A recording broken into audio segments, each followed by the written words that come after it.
Lucas 11. E aconteceu que, estando ele a orar num certo lugar, quando acabou, lhe disse um dos seus discípulos: Senhor, ensina-nos a orar, como também João ensinou aos seus discípulos.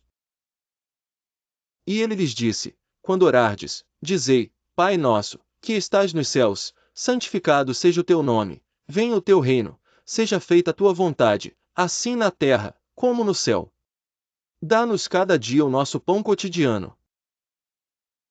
E perdoa-nos os nossos pecados, pois também nós perdoamos a qualquer que nos deve, e não nos conduzas à tentação, mas livra-nos do mal.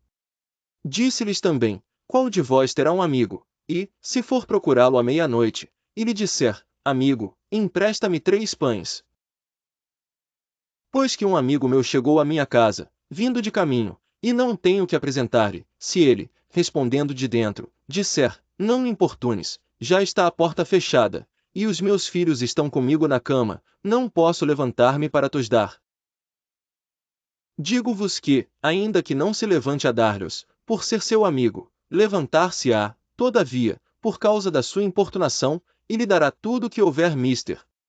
E eu vos digo a vós: pedi, e dar-se-vos-á, buscai, e achareis, batei, e abrir-se-vos-á. Porque qualquer que pede recebe, e quem busca acha, e a quem bate abrir-se-lhe-á. E qual o pai de entre vós que, se o filho lhe pedir pão, lhe dará uma pedra? Ou, também, se lhe pedir peixe, lhe dará por peixe uma serpente? Ou, também, se lhe pedir um ovo, lhe dará um escorpião? Pois se vós, sendo maus, sabeis dar boas dádivas aos vossos filhos, quanto mais dará o Pai Celestial o Espírito Santo àqueles que lhe o pedirem? E estava ele expulsando um demônio, o qual era mudo. E aconteceu que, saindo o demônio, o mudo falou, e maravilhou-se a multidão. Mas alguns deles diziam: Ele expulsa os demônios por Beelzebu, príncipe dos demônios. E outros, tentando, pediam-lhe um sinal do céu. Mas, conhecendo ele os seus pensamentos, disse-lhes: Todo o reino, dividido contra si mesmo, será assolado, e uma casa, dividida contra a própria casa, cairá. E, se também Satanás está dividido contra si mesmo, como subsistirá o seu reino? Pois dizeis que eu expulso os demônios por Beelzebu. E, se eu expulso os demônios por Beelzebu, por quem os expulsam vossos filhos? Eles, pois, serão os vossos juízes. Mas, se eu expulso os demônios pelo dedo de Deus, certamente a vós é chegado o reino de Deus. Quando o valente guarda, armado, a sua casa, em segurança está tudo quanto tem. Mas, sobrevindo outro mais valente do que ele, e vencendo, tira-lhe toda a sua armadura em que confiava, e reparte os seus despojos. Quem não é comigo é contra mim, e quem comigo não ajunta, espalha. Quando o espírito imundo tem saído do homem, anda por lugares secos, buscando repouso, e, não o achando, diz: Tornarei para minha casa, de onde saí. E, chegando, acha-a varrida e adornada. Então vai, e leva consigo outros 7 espíritos piores do que ele, entrando, habitam ali, e o último estado desse homem é pior do que o primeiro. E aconteceu que, dizendo ele estas coisas, uma mulher dentre a multidão, levantando a voz, lhe disse: Bem-aventurado o ventre que te trouxe e os peitos em que mamaste. Mas ele disse: Antes bem-aventurados os que ouvem a palavra de Deus e aguardam.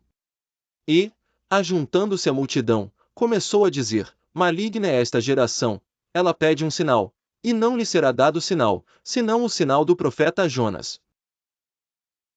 Porquanto, assim como Jonas foi sinal para os ninivitas, assim o Filho do Homem o será também para esta geração. A rainha do sul se levantará no juízo com os homens desta geração, e os condenará, pois dos confins da terra veio ouvir a sabedoria de Salomão, e eis aqui quem é maior do que Salomão.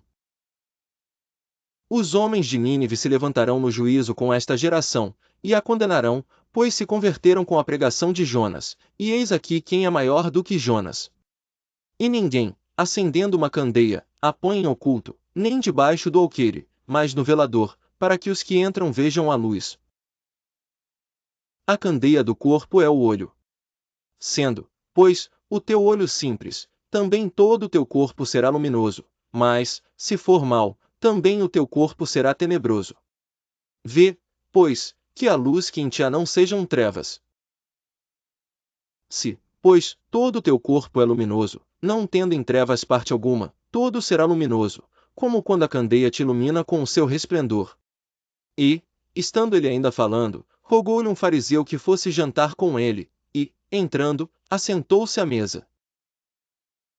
Mas o fariseu admirou-se, vendo que não se lavara antes de jantar. E o Senhor lhe disse: Agora vós, os fariseus, limpais o exterior do copo e do prato, mas o vosso interior está cheio de rapina e maldade. Loucos! Quem fez o exterior não fez também o interior? Antes dai esmola do que tiverdes, e eis que tudo vos será limpo. Mas ai de vós, fariseus, que dizimais a hortelã, e a arruda, e toda a hortaliça, e desprezais o juízo e o amor de Deus. Importava fazer estas coisas, e não deixar as outras. Ai de vós, fariseus, que amais os primeiros assentos nas sinagogas, e as saudações nas praças. Ai de vós, escribas e fariseus, hipócritas! Que sois como as sepulturas que não aparecem, e os homens que sobre elas andam não o sabem. E, respondendo um dos doutores da lei, disse-lhe: Mestre, quando dizes isso, também nos afrontas a nós. E ele lhe disse: Ai de vós também, doutores da lei, que carregais os homens com cargas difíceis de transportar, e vós mesmos nem ainda com um dos vossos dedos tocais essas cargas. Ai de vós que edificais os sepulcros dos profetas, e vossos pais os mataram. Bem testificais, pois, que consentis nas obras de vossos pais, porque eles os mataram, e vós edificais os seus sepulcros. Por isso diz também a sabedoria de Deus: profetas e apóstolos lhes mandarei, e eles matarão uns, e perseguirão outros. Para que desta geração seja requerido o sangue de todos os profetas que, desde a fundação do mundo, foi derramado. Desde o sangue de Abel, até ao sangue de Zacarias, que foi morto entre o altar e o templo, assim, vos digo, será requerido desta geração. Ai de vós, doutores da lei, que tirastes a chave da ciência, vós mesmos não entrastes, e impedistes os que entravam. E, dizendo-lhes ele isto, começaram os escribas e os fariseus a apertá-lo fortemente, e a fazê-lo falar acerca de muitas coisas, armando-lhe ciladas, e procurando apanhar da sua boca alguma coisa para o acusarem.